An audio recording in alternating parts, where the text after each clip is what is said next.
여러분 주의 은혜 가운데 평안하셨습니까? 옆에 사람하고 인사합시다. 사랑합니다. 축복합니다.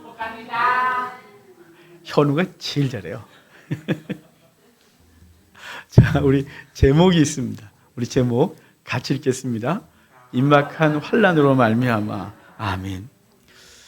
7장은요 앞부분에 결혼에 대한 얘기를 했었어요. 그래서 결혼 그리고 부부관계가 어떻게 돼야 되는지를 이야기를 했었습니다. 그러면서 부르신 그대로 행하라. 그러니까 믿지 않는 남편 때문에 너무 힘들어 이혼하고 싶어. 아니야, 부르신 그대로 행해. 그리고 반대로 부르신 그대로 행해. 혹시 아니 네가 네 배우자를 구원할 수 있을는지 이렇게 이야기했어요.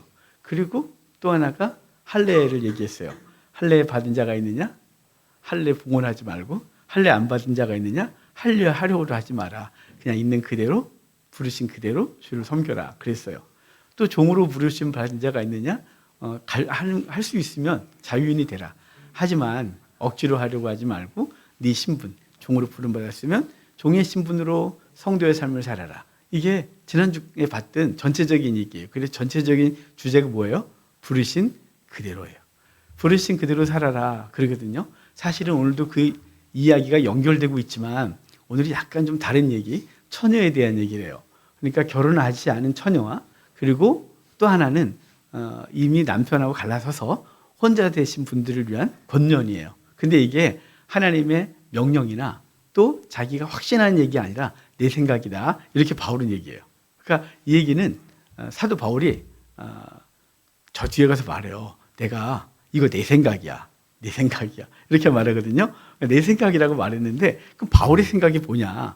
바울의 생각이 우리에게 권면하고 율법이 아니다. 얽매이지 마라. 내가 너에게 올무를 놓으려는 것이 아니라 난 너희를 권면하고 무엇이 옳은지 그리고 무엇이 바른지 그리고 무엇이 우리 가장 중요한지를 얘기하고 싶은 거야. 그러니까 주의하고 들어. 이런 얘기를 오늘 본문에 때 했어요. 그러니까 오늘 본문이 율법도 아니에요. 분명히 본문이 바울이 말하기를 내 생각이야. 이렇게 이야기라고 하고 있는 얘기거든요. 자, 그러면 바울의 생각을 좀 봅시다. 25절 같이 읽겠습니다. 처녀에 대하여는 내가 주께 받은 계명이 없으되 주의 자비하심을 받아서 충성스러운 자 된 내가 의견을 말하노니. 자, 처음부터 그러죠. 처녀에 대하여. 이 처녀는요 헬라어로 파르테노스 그러거든요. 이 파르테노스가 사실은 처녀라고 번역되는 게 대부분이고요. 근데 사실 이 의미 속에는 결혼하지 않은 남자도 포함하는 거예요. 그러니까 사실은 처녀 총각에 대해서 말하지만 1차적으로 사람들에게 여자에 대해서 많은 얘기를 하고 싶은 얘기예요. 저 뒤에는 이 관련된 남자에게도 살짝 던지거든요. 중요한 건 이 파르테노스는 처녀에게 말을 하는데 내가 하나님께 받은 게 아니라 충성스러운 자가 말하는 거야. 이 말은 뭐냐면 나 하나님 앞에 되게 충성스럽거든. 나 하나님 앞에 기도 많이 해. 그리고 내가 하나님의 뜻이 무엇인지를 무지 고민하는 사람인데 내가 너희에게 말하는 의견이야. 내 의견이야. 이렇게 말하고 있어요. 그러니까 오늘 이 말씀은 율법도 아니고 그 성경에 있는 명령도 아니고 내가 살아보니 내가 주의 종으로 살아보니 이렇게 사는 게 좋겠더라. 뭐 이런 거죠. 제가 결혼을 일찍 했거든요. 일찍 해서 참 좋았어요. 근데 하나 딱 아쉬운 게 하나 있었어요. 살면서. 유학을 갔다 오고 싶었는데 결혼하고서 갈 수가 없었어요. 결혼하고서 신혼 때 가려고 했었지만 뭐 여건도 안 되고 여러 가지가. 그래서 항상 유학 갔다 온 친구들 보면 너무 부러웠어요. 내가 결혼을 늦게 했으면 가진 않았을까 뭐 이런 생각을 하지만 그게 요만큼 해오고 결혼한 게 이만큼 커서 별로 그렇게 살궁리를 해야 되니까요. 하여간 중요한 건 여기 이건 내 의견이야. 명령 아니야. 라고 말해서 바울이 이렇게 살아보니까 이게 좋겠더라 라는 얘기를 해주고 있는 거예요. 자, 26절 봅시다. 26절 같이 읽을게요. 내 생각에는 이것이 좋으니 곧 임박한 환난으로 말미암아 사람이 그냥 지내는 것이 좋으니라. 부르신 그대로. 다시 여기가 그냥 지낸다 이렇게 말한 거거든요. 근데 뭐 때문에 그런데요? 목적이 임박한 환난 때문이래요. 사도 바울은 타역을 하다 보니까 인생은 한계가 있고 기간도 한정돼 있는데 갈 때는 많고 복음 증거해야 될 일이 너무 많은데 내가 살아보니 임박할 환난으로 인하여 혼자 사는 게 좋겠더라 라고 말하는 거예요. 혼자 사는 게 다 고추장스러워. 야 혼자 살아 이게 아니라 바울의 목적은 뭐냐면 목적이 분명하여 말하는 거예요. 임박한 환난으로 말미암아 그냥 사람이 있는 그냥 그대로 처녀 그대로 결혼하지 않고 그대로 사는 게 좋겠더라라는 게 내 생각이다. 이렇게 말하는 거예요. 근데 여기 임박한 환난은 이제 몇 가지 의미를 갖고 있어요. 먼저는 우리가 생각하는 종말이죠. 우주적 종말을 말하는 것이고 그 다음에 개인적 종말을 또 말하기도 해요. 여러분 언제 주님께서 부르시는지 몰라요. 진짜 아무도 몰라요. 우리 젊은 사람들이야 뭐 앞으로 영원히 살 것 같지만 연세 드신 분들은 늘 아시잖아요. 어느 날 갑자기 몸이 갑자기 안 좋아지고 아 이러다 주께서 오늘날 부르시는 건가 이런 생각이 들 때가 있잖아요. 이제 그러니까 주님께서 개인적 종말을 하든지 우주적 종말을 벌이시든지 임박한 때가 얼마 남지 않은 걸 알기 때문이다. 그런데 여기 또 하나는 우리에게 이 시대가 환란이 많기 때문에 그 환란 때문에라도 혼자 사는 게 좋다. 이런 게 뭐냐면요. 여러분 혼자서 무엇인가를 할 때는 거창스러운 게 없잖아요. 근데 이제 가정이 생기고 나면 그렇게 골치 아픈 게 한두 개가 아닌 거예요. 앞으로 달려가기가 발목 잡히는 게 너무 많은 거죠. 그래서 바울은 자기 경험상 내가 혼자 있는 게 좋겠더라 라고 자기 의견을 말하고 있는 거예요. 자, 27절 봐요. 내가 아내에게 매였느냐 노이기를 구하지 말며 아내에게서 노였느냐 아내를 구하지 마라. 자, 이 얘기 갑자기 왜 나왔을까요? 처녀가 혼자 있는 게 좋아. 결혼 안 하는 게 좋아. 임박할 날에 가까웠거든. 그랬더니 이제 듣다가 이혼해야겠구만. 이거 하지 말라는 거예요. 그래 혼자가 좋지. 거창스러워 아주. 그만해야 되겠어. 그래서 그러지 말라는 거예요. 매였느냐? 노이기를 구하지 말고 노였느냐? 다시 하지 마. 이런 뜻이에요. 그러니까 있는 그대로. 이해가 되십니까? 부르신 그대로. 내게 주어진 지금 삶 그대로 내가 하나님 앞에서 어떻게 살아야 되는지를 고민해야 된다는 거예요. 왜요? 임박한 환란, 임박한 종말이 우리 앞에 있다 이 말이죠. 임박하다가 눈앞에 있다, 코앞에 있다는 뜻이거든요. 그러니까 점점 다가오고 있고 개인적으로는 오늘 나를 부르셔도 우리가 아무것도 이상하지 않은 삶을 살아가고 있는데 그러다 보니까 우리는 오늘이란 날이 주어졌으면 이날 내가 주를 위하여 무엇을 할까 고민하게 되는데 그러다 보니까 내가 혼자 있는 게 좋겠더라. 그렇다고 해서 지금 가정을 이루고 있는데 여기로 끝이에요. 그리고 이혼하지도 말고 놓이려고 하지도 말고 이미 놓였느냐? 그러면 아내를 구하지 마라 그래요. 여기 아내를 구하지 마라. 지금 누구한테 했던 거예요? 맨 처음에 처녀에게 말한다 그랬잖아요. 파르테노스. 파르테노스가 처녀만 말하는 게 아니라 결혼하지 않은 남자도 포함한 단어라고. 그래서 남자 여자를 다 거론하고 있는 거니까 오해하지 마십시오. 그래서 처녀만 결혼에 대해서 하지 않는 게 좋겠다가 아니라 남자도 마찬가지로 하나님의 은사를 받았다면 은사를 받아야 돼요. 자꾸 음욕이 끓고 이성이 좋고 은사가 없는 사람이에요. 그러니까 상상도 하지 마시고 빨리 결혼하래요. 그런 분들 앞에서 얘기했잖아요. 그런데 은사가 있으면 가능하면 혼자서 우리에게 맡겨진 시간들을 사명 감당하는 게 좋겠더라. 이게 바울의 얘기예요. 자, 그럼 28절로 가볼까요? 28절 같이 읽겠습니다. 그러나 장가가도 죄 짓는 것이 아니요 처녀가 시집가도 죄 짓는 것이 아니로되 이런 이들은 육신의 고난이 있으리니 나는 너희를 아끼노라. 자, 결혼하면 뭐가 있다고요? 육신의 고난이 따를 거래요. 다 웃는 분들은 다 고난이 있는 거예요. 다 고난이 있다. 그런데 내가 너희를 아낀다. 너희를 아끼기 때문에 하지 말라고 말하는 거야. 그런데 이게 단순히 육신의 결혼의 문제라기보다는 자, 지금 이 얘기는요. 앞에 뭐와 연결되냐면 임박한 환란 때문에 한 얘기예요. 이걸 예레미야가 주로부터 받은 말씀이 있거든요. 예레미야서 16장을 보면요. 예레미야도 당시의 선지자들은 되게 안 됐어요. 그 시대의 선지자들은 왜 이렇게 고통스럽게 하나님의 말씀을 전했는지 몰라요. 예레미야도 그랬고 이사야도 그랬고 에스겔도 그랬거든요. 에스겔은 맨날 행동으로 하나님의 말씀을 전했고 예레미야는 매를 맞아가면서 전했어요. 그런데 여러분 예레미야라는 영화를 만든 걸 보셨어요? 그 아주 옛날 영화인데 유튜브에 가면 있어요. 옛날에 저희가 저기 용산에 가서 카피 든 CD를 사다가 봤어요. 그 비싸니까. 그런데 거기 보면 예레미야 영화를 보면 맨 처음 앞에 초반부에 무슨 얘기 나오냐면 예레미야가 막 들판을 뛰어다니면서 연인하고 나 잡아봐라 막 해요. 꼭 왜 그렇게 하는지 몰라요. 그러면서 예레미야가 그래요. 자기야, 나 이번에 예루살렘에 가서 제사장이었거든요. 24반열, 그 반열이 속하고 그 기간 동안 가야 되고 2주 동안 가 있는 동안 이제 그 중에서 많은 제사장 중에서 제비를 뽑아서 하나님의 분향하는 일을 맡겨요. 그 많은 제사장 중에 딱 제비 뽑히는 거죠. 그건 하나님이 선택하신 은혜인 거예요. 예레미야가 너무 좋아서 내가 요번에 뽑혔어. 나 갈 거야. 갔다 온 다음에 우리 결혼하자 막 이래요. 근데 가서 분향하다가 하나님 앞에 부름받아요. 그래서 결혼이 물 건너 가요.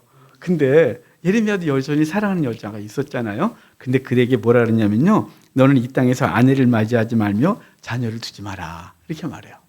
그 이유에 대해서 이렇게 말해요.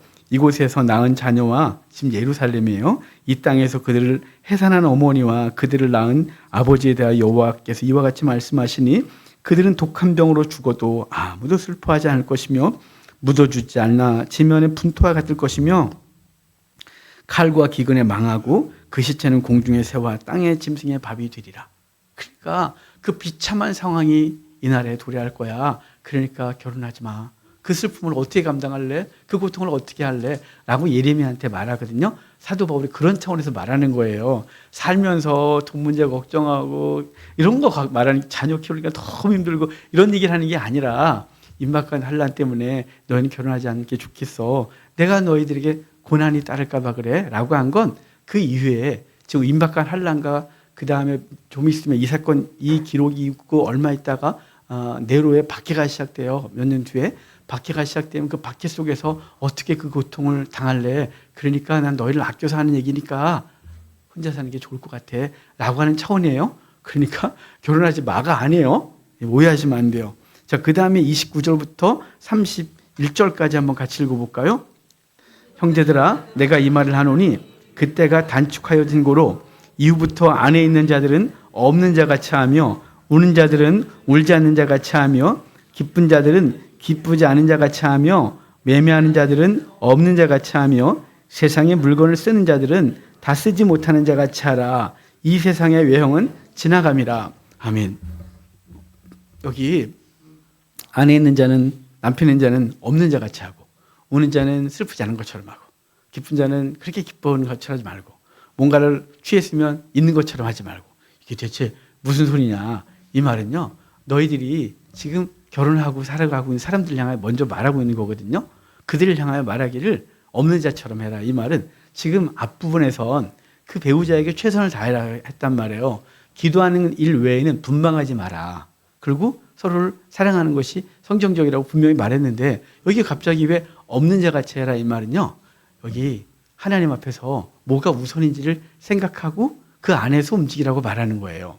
너가 지금 뭘 얻었니? 그러면 얻었다고 막 좋아하지 마. 지금 슬프니? 그것 때문에 절망하지도 마. 기쁘니? 날뛰지도 마. 이렇게 말하는 거 뭐냐면 이 외형은 지나감이라.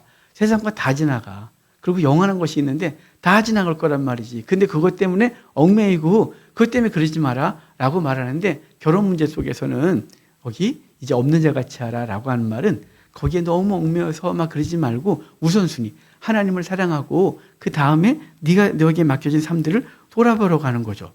여러분 마태복음에도 누가복음에도 묘한 얘기가 있거든요. 누가복음에 보면요. 물은 내게 오는 자가 자기 부모와 처녀와 형제와 자매와 더욱 자기 목숨까지 미워하지 아니하면 너희 내 제자가 못 된다. 그러니까 다 미워하래요. 그래 내 제자가 된대요. 마태는 이렇게 말해요. 아버지나 어머니를 나보다 더 사랑하는 자는 내게 합당하지 않다. 이게 무슨 말이에요? 사랑하면 안 된다는 걸까요? 아니죠. 이건 차원이 다른 거예요. 먼저는 하나님을 사랑하고 그 사랑 안에서 내게 맡겨진 자를 사랑하는 거지 하나님 없이 사랑하지 말라는 거예요. 왜냐하면요. 이 사랑이 되게 이기적이거든요. 여러분 하나님 안에서 그 하나님의 사랑을 경험하고 내 배우자, 형제를 바라보면 관점이 달라지는 거 아세요? 왜냐면요. 내가 너를 사랑한 것 같이 너희도 사랑하라고 했기 때문에 이제 인간적인 사랑은 굉장히 조건적이거든요. 상대적이에요. 나한테 잘해야 나도 사랑해줘요. 그리고 뭐가 내가 흡족한 게 있어야 그를 사랑해줘요. 인간적으로는요. 그런데 하나님의 사랑은요. 전혀 아니죠. 조건도 상관없어요. 내게 어떤 유익이 되느냐도 상관없어요. 그냥 주님이 나를 사랑하셨다는 그 사랑을 깨닫고 나면 이제 내게 맡겨진 사람들을 사랑할 수 있는 거예요. 그래서 주님 사랑이 우선, 그리고 그 사랑 다음에 그 주변을 보면 그 전에 그렇게 꼴보기 싫었던 사람도 사랑스럽고 왜 저래? 그런데 왜 저래가 아니고 사랑스럽고 이렇게 되는 거죠. 이해가 되세요? 그러니까 주님께서 말씀하시는 장면은 뭐냐면 미워하라. 나보다 더 사랑하면 이 말은 미워하라거나 또는 가족을 버려라 이런 게 아니에요. 이단들은 그렇게 가르친단 말이에요. 정통교회에서도 그렇게 가르친다면 이거 문제 심각한 거예요. 정통교회는 절대 그러면 안 돼요. 본문이 말씀하고 예수님이 말씀하신 의도는 주님 먼저 사랑해라. 주님과 사랑이 회복되면 관점이 바뀌어요. 그 은혜가 너무 커서 그 내게 맡겨진 사람들을 예수님처럼 대할 수밖에 없는 거예요. 그래서 아끼고 사랑하고 헌신하게 되고 기꺼이 자기를 죽이는 거예요. 이해가 되십니까? 그래서 우리 성찬식을 매주 할 때 주님 내가 돌아가서 그를 섬기겠습니다. 가서 죽겠나이다 했던 게 원리는 뭐예요? 근거가 뭐예요? 주님이 나를 사랑하신 것처럼 주님이 나를 위해 다 주신 것처럼 그 은혜 감격하고 그 은혜로 돌아가서 갈등하고 아파하고 힘들었던 사람들을 끌어안아주는 것, 그게 예수님의 사랑인 거죠. 그래서 여기 없는 자 같이 하라, 없는 자 같이 하라 라고 하는 것은 너희가 너무 삶에 얽매여서 슬프면 막 슬퍼져서 까불어지고 앉아있고 뭐 하나 잘 된 거면 막 세상을 다 하던 것처럼 막 이러고 돌아다니고 뭐 하나 좋은 거 사면 그거 좋아갖고 어쩔 줄 모르고 이러지 마라. 그것에 얽매이지 말고 그것은 다 지나가는 거야. 이 세상과 다 지나가는 거야. 그럼 부부관계에서는요. 부부관계에서도 마찬가지죠. 또 인간관계에서는요. 우리를 아프게 하고 그 누군가가 너무 이런 것도 다 지나가는 거야. 우리는 근거가 뭐냐면요. 하나님을 사랑하고 그 사랑으로 현실을 대하는 거죠. 이 세상은 다 지나가라고 하면 우리는 이 다 지나갈 것 때문에 얽매이고 슬퍼하고 좌절하고 그런 존재가 아니라 영원하신 하나님의 사랑으로 우리 현실을 대하게 되는 것, 그게 은혜다 이 말이에요. 자, 그 다음 볼까요? 30절 31절 봤는데 거기 없는 자 같이 하라.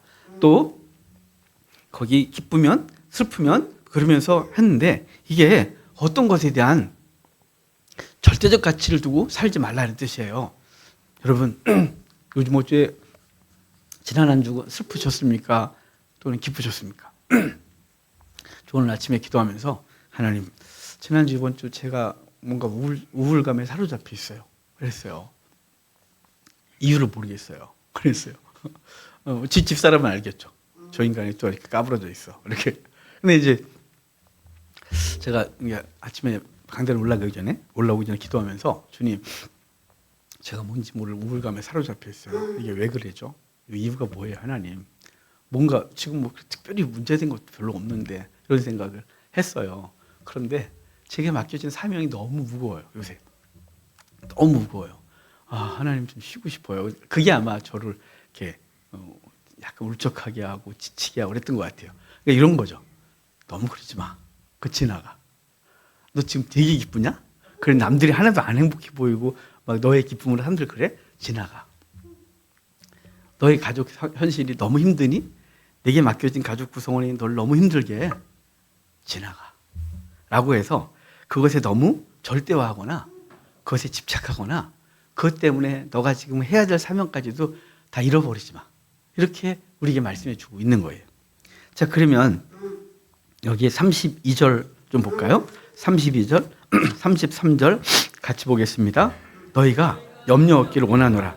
장가가지 않는 자는 주애를 염려하여 어찌하여야 주를 기쁘게 할까 하되 장가간 자는 세상 일을 염려하여 어찌하여 아내를 기쁘게 할까. 그런데요, 이거 기쁘게 하다 이 말이요, 헬라어로 아레스코 그러거든요.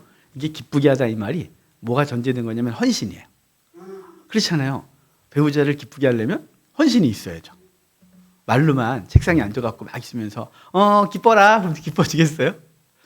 제 삶을 생각하면 가끔은 저희 집사람 막 주방에서 일하고 상속에 돌릴 때 빨리 일어나서 도와주고 싶을 때 있어요. 근데 만사가 귀찮을 때 있어요. 그럼 못 들은 척 하는데 막 불편해요. 되게 불편해요. 그러니까 그게.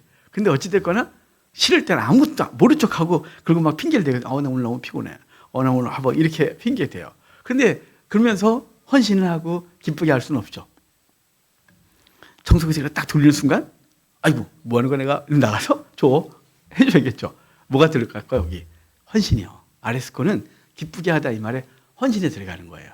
그러니까 아내를 기쁘게 하기 위하여 남편은 결혼하면 아내를 기쁘게 하고 남편을 기쁘게 하기 위하여 살아간다는 거죠. 그건 당연한 거예요. 그런데 계속해서 우선순위가 뭐라고요? 하나님이요. 하나님과 관계 속에서 그렇게 되는데 그 결혼하고 나면 그 우리의 헌신이 우리 배우자, 우리의 자녀, 우리 일상이게 된다는 거죠. 그래서 그만큼 주의 일은 게을리할 수밖에 없는 그런 환경에 놓일 수밖에 없으니까 사도 바울은 말하는 거예요. 사도 바울이 지난주에 우리가 말할 때 사도 바울은 추측하길 결혼한 것 같다 그랬잖아요. 왜냐하면 사도 바울이 자기 가정사를 얘기한 적이 단 한 번도 없어요. 그런데 그가 산헤드린 공회원이었고 산헤드린 공회원으로서 찬성 투표에 가담했었고 그리고 그는 그 다음에 당시 20살 이상이면 무조건 결혼이 의무인 유대 사회 속에서 그는 이미 나이가 꽤 된 상태에서 결혼하지 않을 수가 없었을 것이다 라는 게 추측이에요. 그럼에도 불구하고 그는 다 그 가정에서 자녀와 아내에게 무엇인가를 말해놓고 움직였겠죠. 그래서 누군가는 이혼했다는 소리도 있고 사별했다는 소리도 있어요. 근데 그건 잘 몰라요. 거기까지 갈 건 없고 바울은 중요한 건 혼자서 단독으로 사역을 감당하는데 땅끝까지 가고 싶어서 매일 마음을 쓰고 있었던 거죠. 땅끝이 당시 스페인이거든요. 사도 바울의 그 사도행전을 보면 그 다음에 뒤에 서신서를 봐도 사도 바울은 스페인에 가본 적은 없어요. 그런데 스페인에는 사도 바울 도착 기념교회가 있어요. 이상하죠? 잘 몰라요. 그래서 성경에는 없는데 스페인에 사도 바울 기념교회가 있어요. 왔었다는 기념교회가. 그리고 뭐 갔는지 안 갔는지 중요하지 않고요. 사도 바울은 복음을 자기가 하나님께서 부르실 때까지 복음을 땅끝까지 전하는 게 그게 최고의 사명이에요. 그런데 결혼하고 아이들과 자녀를 배우자와 자녀를 데리고 다니면 이게 진도가 안 나가고 일이 그런 거죠. 그래서 사도 바울은 그런 차원에서 말하는 거지 다른 차원이 아님을 분명히 기억하셔야 돼요. 34절, 35절 또 볼까요? 마음이 갈라지며 시집가지 않은 자와 처녀는 주의 일을 염려하여 몸과 영을 다 거룩하게 하려 하되 시집간 자는 세상 일을 염려하여 어찌하여야 남편을 기쁘게 할까 하느니라. 내가 이것을 말함은 너희의 유익을 위함이요 너희에게 올무를 놓으려 함이 아니니 오직 너희로 하여금 이치에 합당하게 하여 흐트러짐이 없이 주를 섬기게 하려 함이라. 아멘. 여기 마음이 갈라지며 그러죠.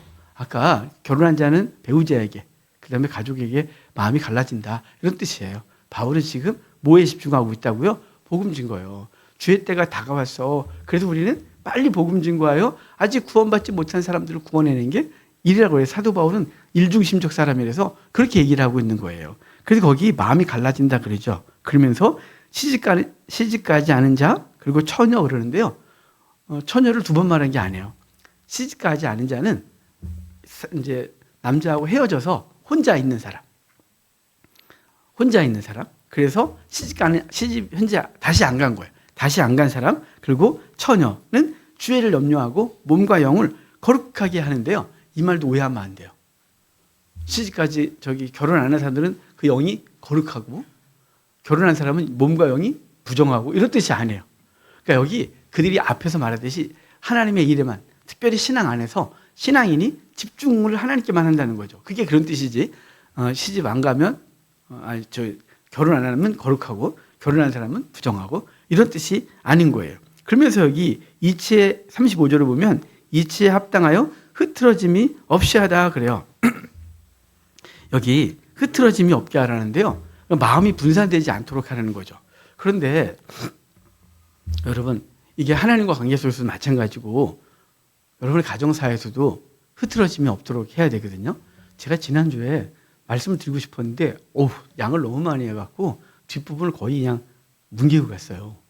그런데 오늘 보다 보니까 지난주에 하고 싶은 말이 또 있더라고요. 그 말 다시 할 수 있어서. 여러분 아담이 하와를 봤죠? 아담이 혼자 있는 것을 하나님 보시기에 좋지 않게 봤대요. 왜냐하면 혼자 짐승의 이름을 짓는데 여러 가지 힘든 일이 많지 않겠어요? 그래서 주님께서 아담을 잠재우시고 갈빗대를 뽑아 하와를 만들어서 주시잖아요. 그 하와를 향하여 주님이 돕는 배필이다 이렇게 말하거든요. 돕는 배필. 이게 히브리어로 에제르 그래요. 이게 에제르가요. 여기서만 사람과 사이에서 돕는 배필 쓰고요. 대부분 여호와가 사람을 도울 때 에제르 그랬어요. 그러니까 굉장히 중요한 존재죠. 그러니까 이게 남자의 밑에 여자가 있어서 물 떠와, 그 물 떠오고 이런 존재가 아닌 거예요. 돕는 배필이 정서해, 밥해 이런 존재가 아닌 거예요. 이건 뭐냐면 아담이 여전히 부족해서 그 아담을 돕고 지원하고 아담을 아담되게 하기 위하여 하와를 만들어 준 거예요. 그게 에제르예요. 그래서 하나님께서 사람에게 사람을 돕는다 그럴 때 에제르 그랬어요. 그러니까 절대자가 돕는 거죠. 지금 하와가 아담을 돕는 상대인 거예요. 그러니까 이게 되게 중요한 존재인 거죠. 그런데 이 에제르가 뭐냐면요. 마주보다 이런 뜻이거든요. 그래서 눈을 마주보고 살아가는 존재인 거예요. 마주대하고. 그런데 흐트러진 존재는요. 눈을 딴 데 두는 거죠. 이렇게.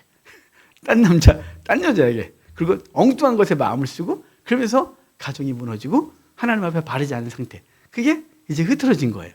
하나님 앞에서도 하나님과 우리가 눈이 마주친 상태. 그래서 우리가 왜 창조됐으며 왜 구원받았는지를 알고 주님 안에서 흐트러지지 않은 상태로 살고 또한 이게 우리 가정사라면 가정에서도 부부가 흐트러지지 않은 상태로 사는 거예요.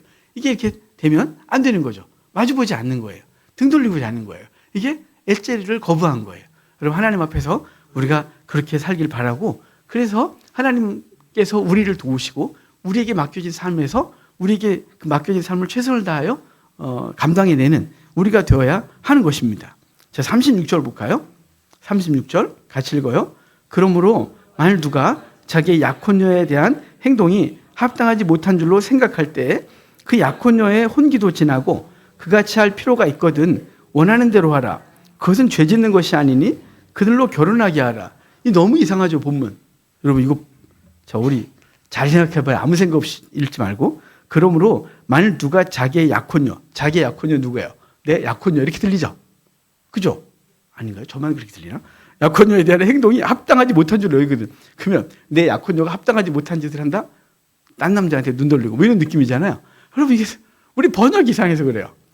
여기 약혼녀가 제가 아까 1절에 그 처녀에 대하여 하는 말은 내가 명령이 저기 1절에 처녀에 대하여 내가 주께 받은 계명은 없으되 주의 자비하심을 받아서 충성스러운 자가 권면하는 거야. 그리고 내가 지금 의견을 제시하는 거야 라고 했잖아요. 그 처녀가 아까 파르테노스 그랬죠.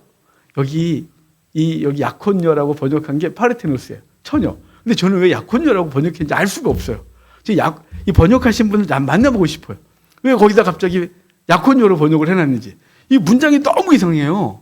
원어를 모르면 네 약혼녀가 바르지 않거든. 그러면 당연히 버려야죠. 아직 결혼 안 했는데. 그렇지 않겠어요? 그게 아니라 자 처녀라고 번역해 봅시다. 그러므로 만약 누가 자기의 처녀 여기 처녀 딸로 그러니까 자기 딸을 말하는 거예요. 지금 여기 문장 전체에서 문장 흐름상 처녀 딸로 번역해 드릴게요. 만일 누가 자기의 처녀 딸에 대한 행동이 합당하지 못한 줄로 생각할 때 이제 합당하지 못한 행동이 뭔지 뒤에 가서 알려줄 거예요. 그 처녀 딸의 혼기도 지나고 그같이 할 필요가 있거든. 자 혼기가 지났어요. 얼마나 급하겠어요. 아빠 마음은. 시집 안 간 딸 이거 보면서 그죠? 저 빨리 가야 되는데. 그래서 혼기도 지나고 그같이 할 필요가 있거든. 그같이는 결혼시켜야 될 필요가 있거든. 원하는 대로 하라. 그것은 죄 짓는 것이 아니니 그들로 결혼하게 하라. 자, 지금 문장 이해가 되셨어요? 누군가에게 처녀 딸이 있는데 애가 지금 합당하지 않은 거예요. 지금 시집갈 지금 상황이 결혼할 상황이 못 되는 거죠. 그런데 부모 보기에 얘 빨리 결혼시켜야 되겠는데 어떻게 하면 좋을까? 그럴 때 결혼시켜. 그거 죄 아니야? 라고 말하는 거예요. 왜 앞에서 무슨 얘기를 했어요? 처녀 딸 혼자 있는 사람들은 결혼하지 않는 게 좋을 것 같아. 라고 하면 또 결혼한 사람들 입장에선 이혼하자. 라고 할까봐 그러지 마라. 라고 했고 그리고 처녀 딸을 둔 부모 입장에서 처녀 딸 시집 보내겠는데 갑자기 바울이 처녀는 혼자 있는 게 좋겠어. 마음과 몸을 정결하게 하고 하나님 앞에서 사명 감당하는 게 옳지 않겠어? 그러면 시집까지 말해야 되는 거야? 라고 할까봐 아니 그러지 마. 시집 보내. 그게 옳은 거야. 라고 말해주고 있는 거야. 이 문장 이해가 되셨죠? 자, 또 다음에 넘어가 볼게요. 37절. 그러나 그가 마음을 정하고 또 부득이한 일도 없고 부득이한 일이라는 건요. 약혼했을 때. 자, 지금 이스라엘의 결혼 문화 아시죠? 먼저 정혼을 하고 1년 정도 있다가 결혼한다 그랬잖아요. 근데 정혼은 결혼과 동일한 효력을 발휘할 뿐 잠자를 하지 않는 거예요. 효력이 발휘됐어요. 그러니까 결혼을 한 것처럼. 그렇지만 1년 뒤에 결혼식을 하고 잠자리를 들 거고 그 전까지는 처녀임을 확인하고 등등등. 그러니까 여기 부득이한 일이라는 것은 약속을 했거나 또 어떤 문제가 생기지 않았다면 그 여인이 어떤 남자한테 범함을 당하거나 그러지 않았다면 자기 뜻대로 할 권리가 있어서, 자, 지금 누구예요? 아버지의 뜻대로 할 권리가 있어서 그 처녀딸을 그대로 주기로 하여도 잘하는 것이니라. 자, 처녀딸을 둔 아빠 입장에서 시집 보내야겠어. 보내. 그거 죄 짓는 거 아니야? 그런데 뭐 굳이 얘가 안 가겠다는데, 그러니까 처녀딸이 아빠 나 시집 안 갈래. 나 비혼주의자야 아빠. 그러면 그래 괜찮아 라고 한 거예요. 이해가 되세요? 지금 문장에서 상관없다는 거예요. 그러니까 지금 하는 말이 율법이나 꼭 해야 되는 것이 아니라 내가 너희들에게 권면하고 가능하면 복음이 하여 임박한 환난의 때가 다 됐으니까 땅끝까지 복음 증거하는 일이 너무 급해. 그래서 그냥 얽매이지 말고 일에만 집중할 수 있으면 좋겠어라는 뜻으로 얘기를 하지만, 혹시나 이것에 얽매여서 결혼한 것도 죄 짓는 거야?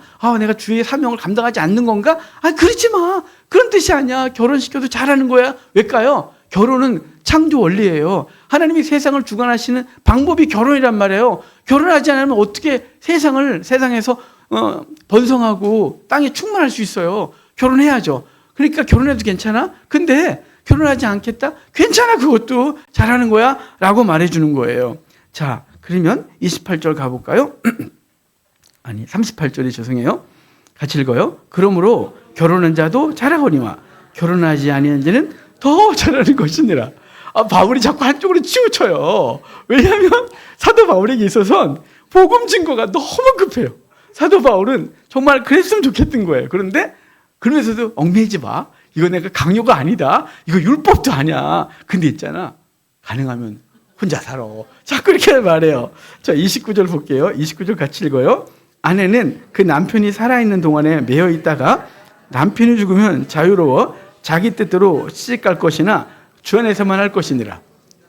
자, 지금 남편이 죽기를 바라는 느낌이죠. 죽으면 시집가. 괜찮아. 자유로워. 그런데 있잖아. 시집 가는데 주 안에서만 해. 이 말은 불신자고 하지 마. 왜냐하면 또 너희가 얽매여서 또 주회를 못 하잖아. 주 안에서. 그래서 믿는 자와 결혼하고 그 배우자와 함께 주회를 열심으로 감당해. 그게 난 너희들에게 원하는 거야 라고 말해주고 있는 거죠. 뭐에 있다고요? 임박한 환난으로 인하여 복음 증거가 급해 라는 차원에서 계속 권면하는 거예요. 자, 40절 마지막으로 읽을게요. 그러나 내 뜻에는 그냥 지내는 것이 더욱 복이 있으리로다. 나도 또한 하나님의 영을 받은 줄로 생각하노라. 근데 있잖아, 시집 안 갔으면 진짜 좋겠어 이렇게 말하는 거예요. 바울이요, 이게 명령이면, 하나님 율법이면 명확할 텐데 이게 명령이 아니고 자기가 충성된 자로서, 자, 복음에 충성된 자로서 삶을 살아보니 복음 때문에 정말 혼자 있는 게 좋겠다 이런 생각을 하고, 가능하면 은사가 있다면 혼자 살았으면 좋겠어 이런 얘기를 하고 있거든요. 그래서 끝에 뭐라 그래요? 하나님의 영을 받은 줄로 생각하노라 그러는데요. 이 하나님의 영을 받았다가 두 가지 차원이에요. 하나는 하나님의 감동을 받아서 내가 이런 얘기를 하고 있다는 것과 함께, 그리고 또 하나는 나는 그런 영, 은사가 나한테 있어. 그래서 나는 혼자 살아도 문제가 하나도 없어. 난 아무 생각 없더라. 이쁜 여자를 봐도 감동이 없어. 난 그냥 오직 복음이야. 난 하나님의 영을 받았지. 이런 차원에서 영을 받았다고 말하는 건지도 모르겠어요. 두 가지 차원을 다 해석할 수 있어요. 오늘 전체에서 중요한 게 있어요. 바울은 종말을 인식하고 살아가요. 여러분, 우리가 종말을 인식하고 살아가는 것은요, 우리가 살아가는데 목적이 분명해져서 허투루 안 살아요. 여러분, 누군가에게 기한이 분명하다 칩시다. 일주일 뒤에 시험이 있다 칩시다. 그리고 그 시험을 반드시 통과해야 내가 삶을 사는데 좀 나아진다고 생각하면, 그리고 그것을 하는 동안 어떻게 살겠어요? 시험에 집중하겠죠. 친구 만나자로도 안 만나고, 자고 싶어도 좀 절제하고, 커피 쏟아 부으면서 그냥 계속해서 깨워서 뭔가를 달려가겠죠. 목적이 분명하니까요. 그리고 기한이 정해져 있으니까요. 여러분, 우리가 종말의 때가 다가온 걸 알면 우린 기한이 정해진 존재라는 거죠. 비록 때를 몰라서 도둑같이 임한다고 주께서 말씀하셨고, 바울도 데살로니가 전서에서 도둑같이 임한다고 말하고 있지만 언제인지 모르지만 임박한 환난이 다가오고 있다는 거죠. 그러니까 그것을 인지하고 산다면 오늘 난 어떻게 살아야 되는지를 아는 것이고요. 그렇게 사는 사람들은 모든 삶의 자세가 믿음에 근거한 거예요.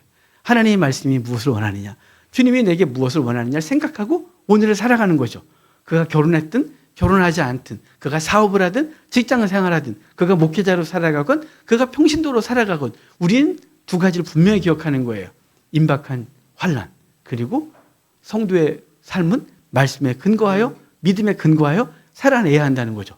여러분 이번 한 주간도 임박한 환난이 우리 가운데 점점 다가오고 있음을 기억하십시오. 이게 우주적 종말이든 하나님 개인적으로 오늘 가자라고 해서 우리를 불러가시든 그 종말이 내게 항상 앞에 있다는 사실을 깨닫고 내게 주어진 삶의 일상들을 그 일상의 모든 문제들을 일희일비하고 막 조화가 꼴쫄쫄 모르다가 어떤 사건이 터지면 슬퍼갖고 막 까부러져 있거나 그러지 말고 모든 것을 믿음으로 해결하고 믿음에 근거하여 삶을 살아내는 이 한 주간 되기를 주의 이름으로 축복합니다.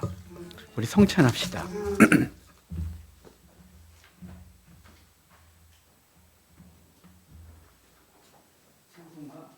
찬송가 175장입니다. 찬송가 175장 찬송 드리겠습니다.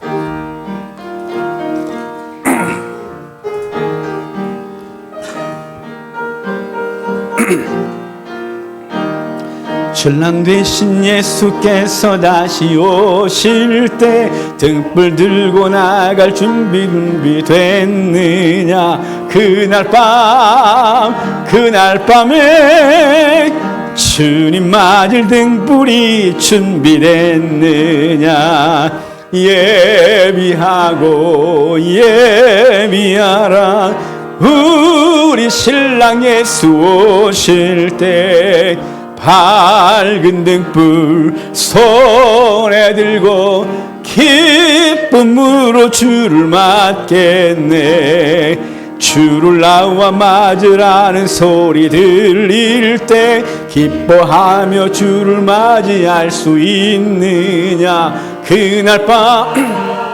그날 밤에 주님 맞을 등불이 준비된 예비하라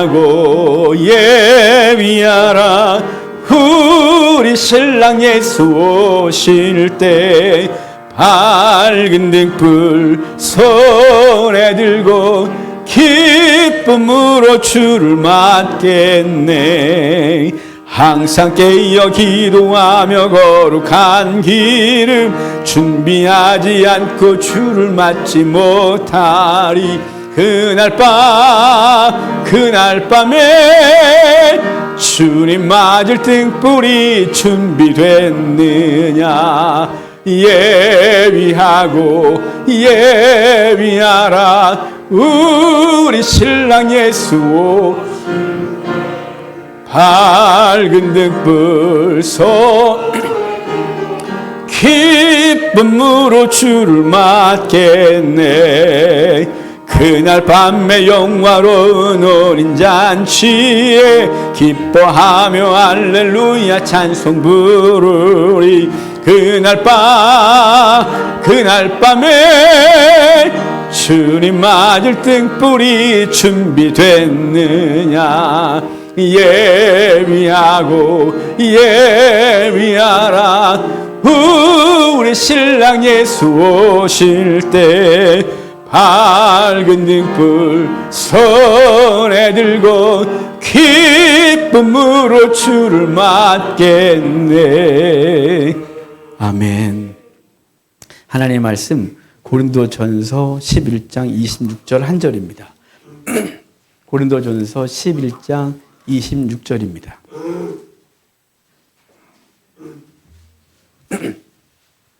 제가 읽어드리겠습니다. 너희가 이 떡을 먹으며 이 잔을 마실 때마다 주의 죽으심을 그가 오실 때까지 전하는 것이니라. 아멘.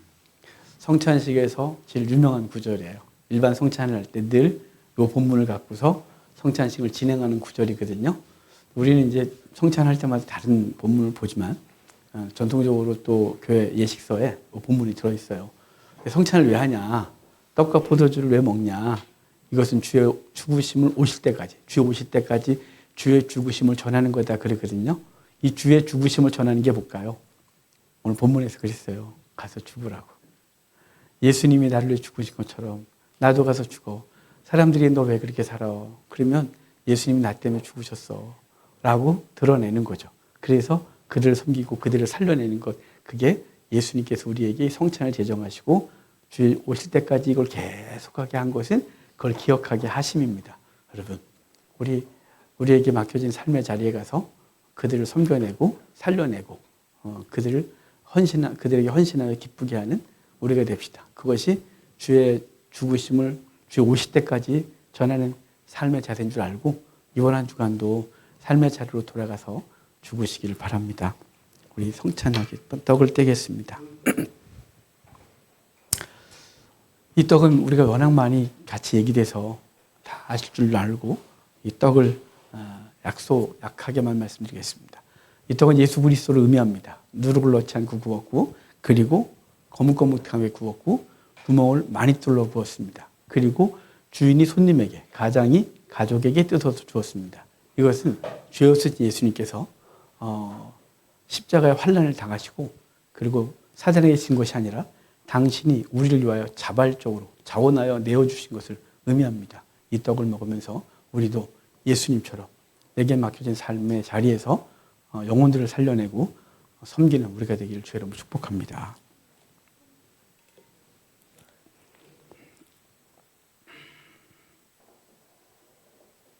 떡을 듭시다. 하나님께 기도합시다. 주님, 내게 당신의 몸을 주신 것 감사합니다. 주의 죽으심, 그 죽으심이 무엇인지 다시 한번 인식하고 나도 돌아가서 주님처럼 죽겠습니다. 나를 통하여 내 가족, 내 주변을 살려내소서. 우리 잠깐 주님께 기도하게 하겠습니다. 기도합시다. 하나님, 감사합니다. 죽어야 되는데 죽지 못합니다. 그들을 섬겨야 되는데 섬기는 건 억울하게 느껴질 때가 있습니다. 매번 죽는다고 하지만 어떻게 더 죽느냐고 주님께 소리칠 때 있습니다. 주님이 포기하지 않으셔서 우리를 구원하신 것처럼 우리도 포기하지 않도록 해주십시오. 영혼 구원하는데 사랑하는 배우자 살려내야 되는데 사랑하는 자녀 살려내야 되는데 어디 한계가 있습니까? 그냥 한계가 없죠. 주님, 그런 자세로 우리 삶의 자리로 돌아가게 하옵소서. 감사합니다. 역사하여 주십시오.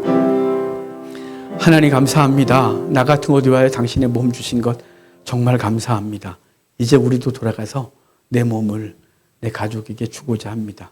부서지도록 애쓰고 몸부림치고 섬기겠습니다. 돌아가서 죽으라고 하셔서 매주 죽습니다.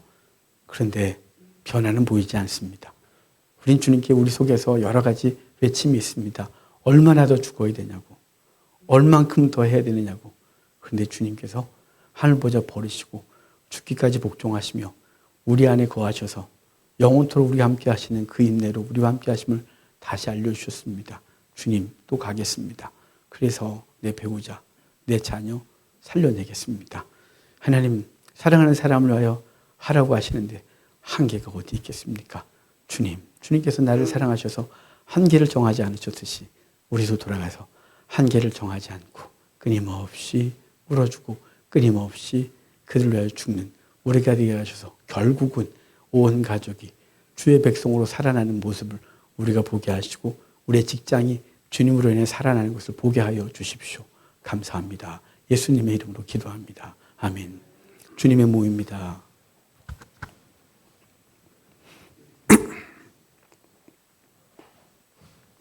주님께서 당신의 물과 피를 다 쏟아서 우리의 허물을 닦으시고 생명을 살려주셨습니다. 이제 우리 돌아가서 우리 형제 자매의 허물을 들추어내고 지적하고 그런 존재가 아니라 씻어주고 감싸주고 닦아주고 참아주고 기다려주고 그리고 그 영혼을 살려내는 우리가 되게 해달라고 우리 삶의 자세를 다시 돌아보고 우리에게 맡겨진 영혼들 그 생각나는 사람들의 얼굴을 기억하고 그를 위해서 내가 어떻게 할까요? 내가 어떻게 진액을 더 뽑아낼까요? 이런 고민을 하는 시간 됩시다.